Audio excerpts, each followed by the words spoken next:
Hello ಗುರುವೆ, ನಮಸ್ಕಾರ and welcome to my opinion YouTube channel. ಇವತ್ತು ನಮ್ಮ ರಾಕಿಂಗ್ ಸ್ಟಾರ್ ಯಶ್ ಅವರು ಬೆಳೆದು ಬಂದಂತಹ ಹಾದಿ ಯಾವ ಥರ ಇತ್ತು ಮತ್ತು ಅವರು ಹೀರೋ ಆಗೋದಕ್ಕೆ ಯಾವ ಥರ ಕಷ್ಟ ಬಿದ್ದಿದ್ದಾರೆ ಮತ್ತು ಏನು ಪರಿಶ್ರಮ, ಇದಕ್ಕೆಲ್ಲ ಏನು ಕಾರಣ ಎಲ್ಲವನ್ನ ಇವತ್ತಿನ ಈ ವಿಡಿಯೋದಲ್ಲಿ ತಿಳಿಸಿಕೊಡುತ್ತೇನೆ. ಯಶ್ ಅವರ ಮೂಲ ಹೆಸರು ಬಂದು ನವೀನ್ ಕುಮಾರ್ ಗೌಡ.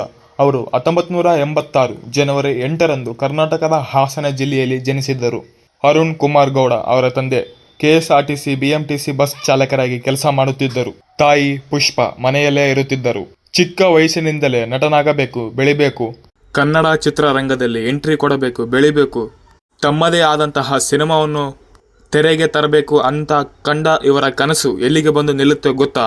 ಕುಟುಂಬದ ಆರ್ಥಿಕ ಪರಿಸ್ಥಿತಿ ಸಾಮಾನ್ಯವಾಗಿದ್ದರೂ ತಮ್ಮ ಕನಸನ್ನು ಎಲ್ಲೂ ಸಹ ಬಿಡದೆ ಒಂದು ದಿನ ಬೆಂಗಳೂರಿಗೆ ಬರುತ್ತಾರೆ. ಆಗುವ ಉದ್ದೇಶದಿಂದ ಬೆಂಗಳೂರಿಗೆ ಬಂದ ಅವರು ಹಲವು ದಿನಗಳ ಕಾಲ ಉಪವಾಸ ಮಲಗಬೇಕಾಗುತ್ತದೆ. ನೋವು ತಾಳಲಾರದೆ ಊರಿಗೆ ಬಂದು ಬಿಡಬೇಕು ಅಂತ ಅನಿಸಿದರೂ ಅಲ್ಲೇ ಇದ್ದು ಒಂದಲ್ಲ ಒಂದಿನ ನನಗೆ ಚಾನ್ಸ್ ಸಿಕ್ಕೇ ಸಿಗುತ್ತೆ ಅಂತ ಅವರ ದೃಢ ನಿರ್ಧಾರನೇ. ಒಂದು ದಿನ ಪ್ರಸಿದ್ಧ ರಂಗಭೂಮಿ ಸಂಸ್ಥೆ ಬಿನಾಕ ಥಿಯೇಟರ್ ಅಲ್ಲಿ ಸ್ಟೇಜ್ ಕೆಲಸಕ್ಕೆ ಕೊಳ್ಳುತ್ತಾರೆ. ಇಲ್ಲಿಂದ ಸ್ಟಾರ್ಟ್ ಆದ ಇವರ ಜರ್ನಿ ಮುಂದೆ ಒಂದು ದೊಡ್ಡ ಸಕ್ಸಸ್ ಅನ್ನೋ ಕಾಣುತ್ತೆ. ಮೊಟ್ಟ ಮೊದಲನೇದಾಗಿ ಕನ್ನಡದ ಧಾರಾವಾಹಿಯಾದ ನಂದ ಗೋಕುಲದಲ್ಲಿ ಸೈಡ್ ಕ್ಯಾರೆಕ್ಟರ್ನ ಒಂದು ಅವಕಾಶ ದೊರೆಯುತ್ತದೆ.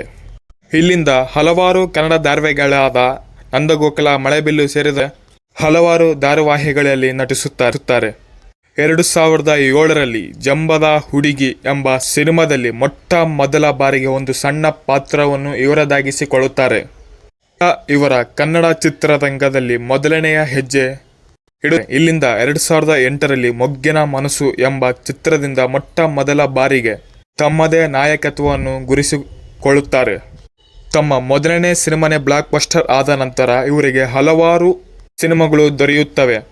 ರಾಜಧಾನಿ, Kirataka, drama, googly, mister and missus Ramachari ಮೊದಲ ಮಾಸ್ಟರ್ ಪೀಸ್ ಮಾಡಿದಂತಹ ಎಲ್ಲ ಸಿನಿಮಾಗಳಿಂದ ಹಿಟ್ ಕಂಡ ಇವರು ಮೊಟ್ಟ ಮೊದಲ ಬಾರಿಗೆ ಪ್ಯಾನ್ ಇಂಡಿಯಾ ಲೆವೆಲ್ಗೆ ಎಂಟ್ರಿ ಕೊಡುತ್ತಾರೆ.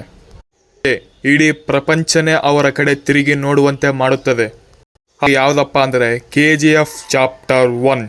ಎಸ್ ಡಾರ್ಲಿಂಗ್ಸ್, 2018ರಲ್ಲಿ ಬಿಡುಗಡೆಯಾದಂತಹ KGF ಚಾಪ್ಟರ್ 1ನಿಂದ ಯಶ್ ಅವರ ಇಡೀ ಜೀವನನೇ ಬದಲಾಗುತ್ತದೆ. ಈ ಕನ್ನಡ ಚಿತ್ರರಂಗದಲ್ಲೇ ಒಂದು ದೊಡ್ಡ ಮಟ್ಟದ ಯಶಸ್ಸು ಕಾಣುತ್ತೆ.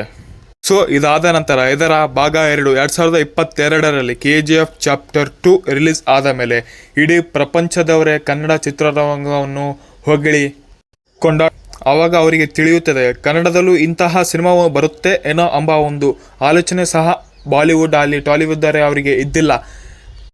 ಸಿನಿಮಾ ಒಂದು ಮಾಡ್ತೇವೆ, ನಾವು ಈ ಥರ ಬೆಳಿಬಹುದು ಅಂತ ತೋರಿಸಿಕೊಟ್ಟಿದ್ದೇ ನಮ್ಮ ರಾಕಿಂಗ್ ಸ್ಟಾರ್ ಯಶ್ ಅವರು.